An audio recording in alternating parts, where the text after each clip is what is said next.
I've got a question for you guys, and I just now thought of this off the top, but I'm curious.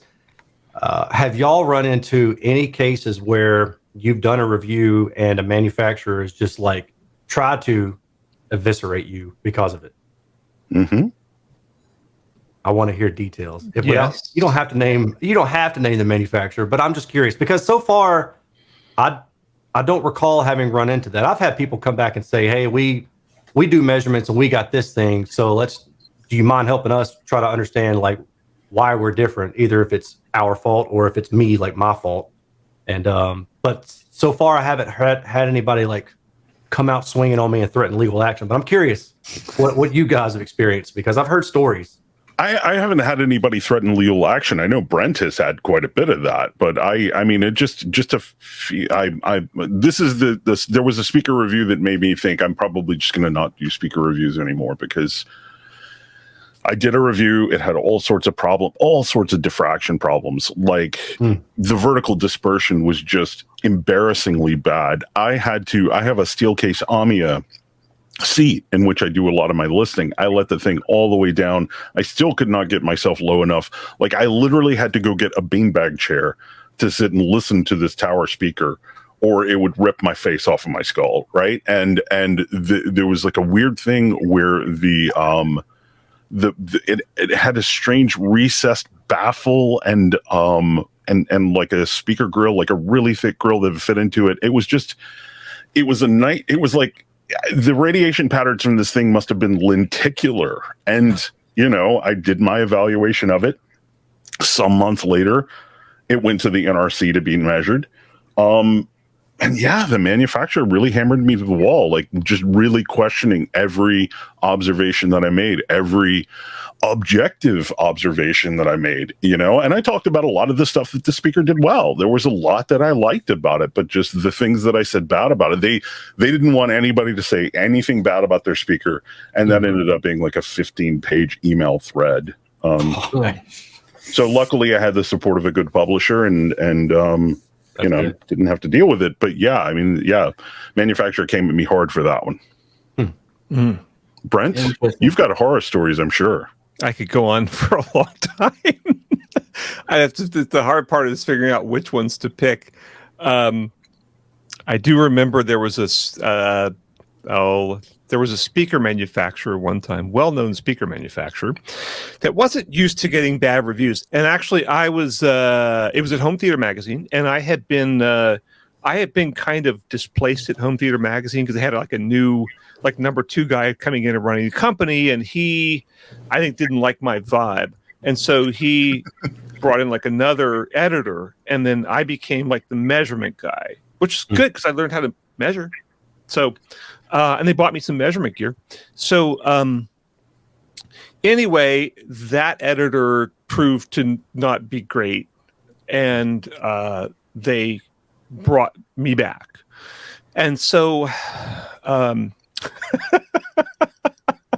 One of my writers called me, who I had a good relationship with, called me up and said, "Hey, they have this speaker system in here. Should I review it?" That they called in. I'm kind of like, why they call that thing in? And I said, "Well, I don't know. I haven't heard anything from them in a long time. Why not? Sure." And he wrote a review. It was a really scathing review. But he was a young writer who didn't know how to back up his stuff. And so I got the thing. I measured it. It measured kind of wackadoodle. And I listened to it. I'm kind of like, oh, this thing sucks. And by that time, there were like a lot of that company hadn't changed their product in many years. Other companies had come along. And by virtue of better design, driven by the Canadian research and everything, better design, new plate amps coming in from China and things like that. They come up with a better system that was like much cheaper. And so I ran we always sent the reviews to the manufacturers for fact checking. I sent it. The PR person called me up, threatened me, and I said, and they were like, "Well, you better not run this." And I said, "Well, if you're, if your client's going to pull all their ads, we're ready for that. And this was about $250,000 a year worth of ads, by the way. Oh, wow. And because I had actually talked to the head of the company and said, "Hey, we got this coming up." He's like, "Yep, go with it." Just and so this person was like, "Well, it's going to be worse than that." I'm like, "Well, what are you going to do? Like take a hit out on me or something?"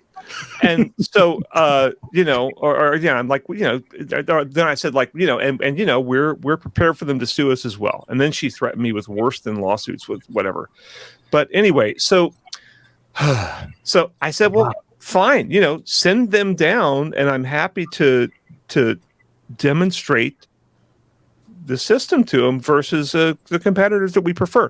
I did. They sent 3 engineers down, 3 PR people, or marketing/PR, and I played them their system, and then I played them the competing system that was, let's say their system was, I don't know, 1,200, 1,400, something like that, and the competing system was 800. And I was watching the engineers' faces, and I played them that $800 system. I'm like, I got them.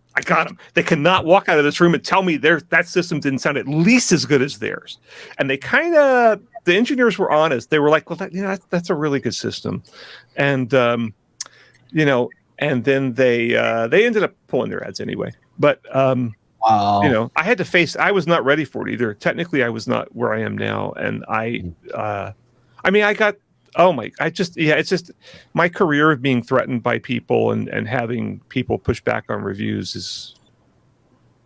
is pretty. Now nobody does it because I think they just my reputation precedes me, and they know I'm kind of a crank.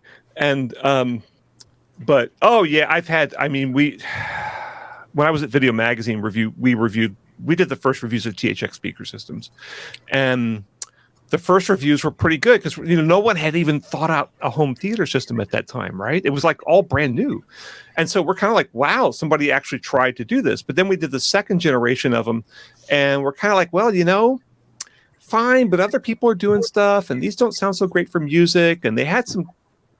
Again, if I had my technical chops then that I have now, it would have been different. But they really fought back on it. And but the good part of that is that's where Tony Grimani and I became friends, because he was assigned to play good cop because he was working for THX at the time. Oh, okay. And he was assigned to play good cop, so he was nice, and he was fine, and he was wonderful to deal with, and he and I became friends, and now he's now you learned how to do better measurements. So it sounds like better measurements through research. Yeah, the thing is everything we were saying about those systems was stuff other people were saying. Other people in the industry were saying, they just weren't saying it out loud, like the other speaker manufacturers. And I was starting to get to know Vance Dickinson at the time, and people like that, and famous speaker designer, author of the Loudspeaker Design Cookbook.